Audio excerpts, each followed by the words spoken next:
Blues kumo. Abu, UEFA Champions League. Oh, team men are disappointed. Miana. Oh, Manchester United. Man United are disappointed. Oh, yes. Have you Champions League? Yes. Matore Fameko. Remember so.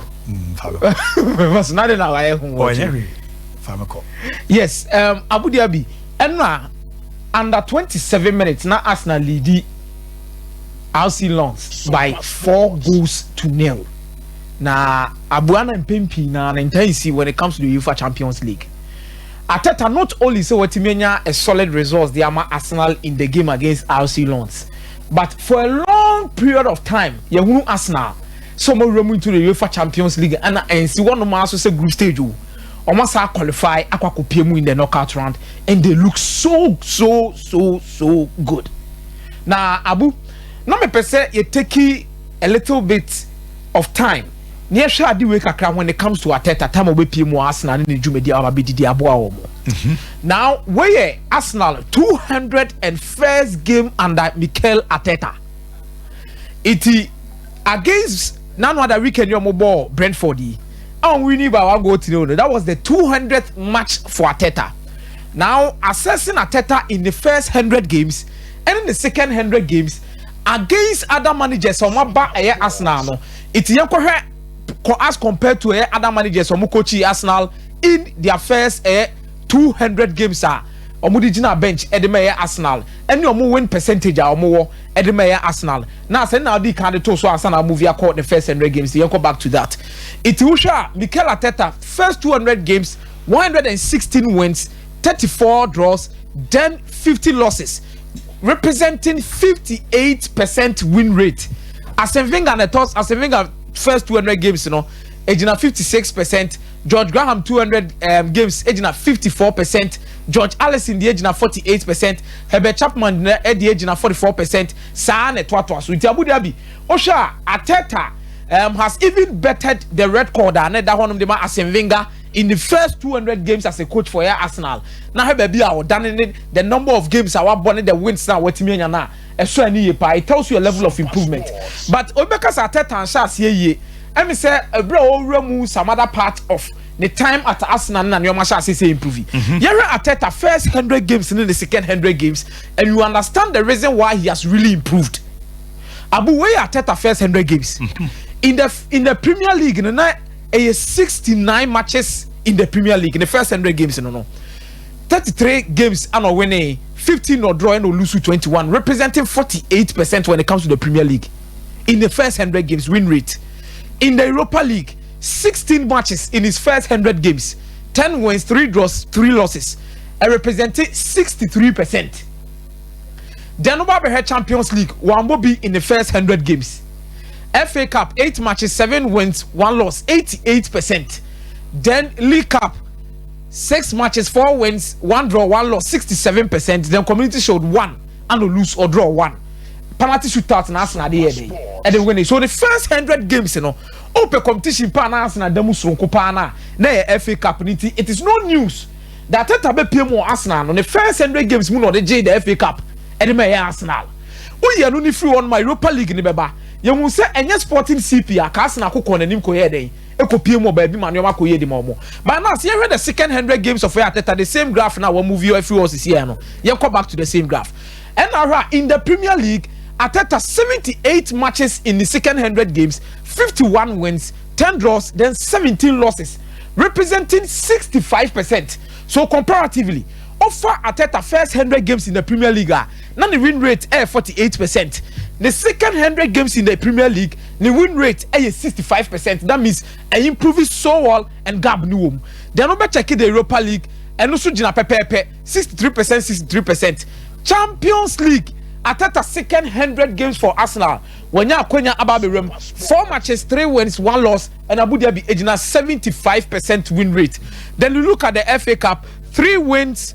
3 games, 1 win, 2 losses, representing 33%. It means Arteta second 100 games, they are not performing so well when it comes to the cup games. Yes. Which is domestic cup games, Yes. It is FA Cup, League Cup, But they are performing so well in the major competitions, especially when it comes to Europe and the league. The second 100 games, eti uwe Ateta kwa wa first wa hye ne team na in the first part no kwa no hwebo na Arsenal bo abeka say na Arsenal bo be no omubu yi peche itu ya Lacazette Pierre-Emerick Aubameyang mo ne ebobo ne de to omachi na akwakoye bibio but if you are looking at Arsenal nkasa de mo dam suronko ada Mikel Arteta your level of intensity na uwe level of intensity na ben athletic for my graph be able to prove ya kire say any say na see improvement etimi apiem then no ahwe omo goals for expected no ahwe goals against expected way Arsenal level of intensity Ateta first 100 games no na lie achemu utu hwe ba bia na match number no na 10 na wo ho no and no represent Ateta first 100 games which is the average. Now what a graph na atia ba former ba be si ba bia na 100 the one na achemu mienu no but she free one e kone hemfa peja kosro so it means Arsenal have moved away from a level and they can play with a lot of intensity.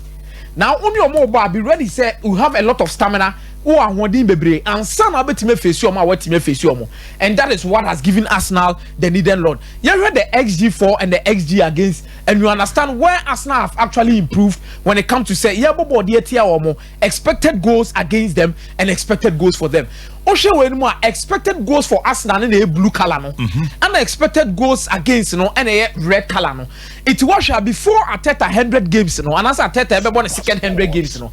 First 100 games we say red in the also bebre which means Arsenal no more prone to conceding a lot of chances. Yes. I was an carbon no do na timi tom net and you timi show mo. But after first 100 games no one rely anymore chemu as a blue na be doors watching red no. Yes. Which means Ateta second 100 games now or body Arsenal no. And they so be create a lot of chances there to Arsenal. So first 100 games was a period of testing. Second 100 games has proven a point for Arteta. And I believe Arsenal is only going to go forward. And Arsenal be left it. I wouldn't be surprised if Arteta and check crown within the first bear and the next bear 3 or 4 seasons crown. Arsenal bet me either the Premier League or the UEFA Champions League. Per the level Arsenal City equal. Either the league or the Champions League per the level Arsenal City. I'm saying it again. The first day. Arteta within the next 3 to 4 seasons. So Arsenal sana. Next 3 to 4 seasons. Arsenal Beji League. Arsenal Beji on UEFA Champions League. Under Mikel Arteta. I'm using the coach under Mikel Arteta. Under Mikel Arteta. Yes. 3-4 years. Yes. Arsenal Beji League. Arsenal Beji League and UEFA Champions League. League in the fan baby but Champions League there. Me say Arsenal Beji Champions League there. And I say me no nya adwen.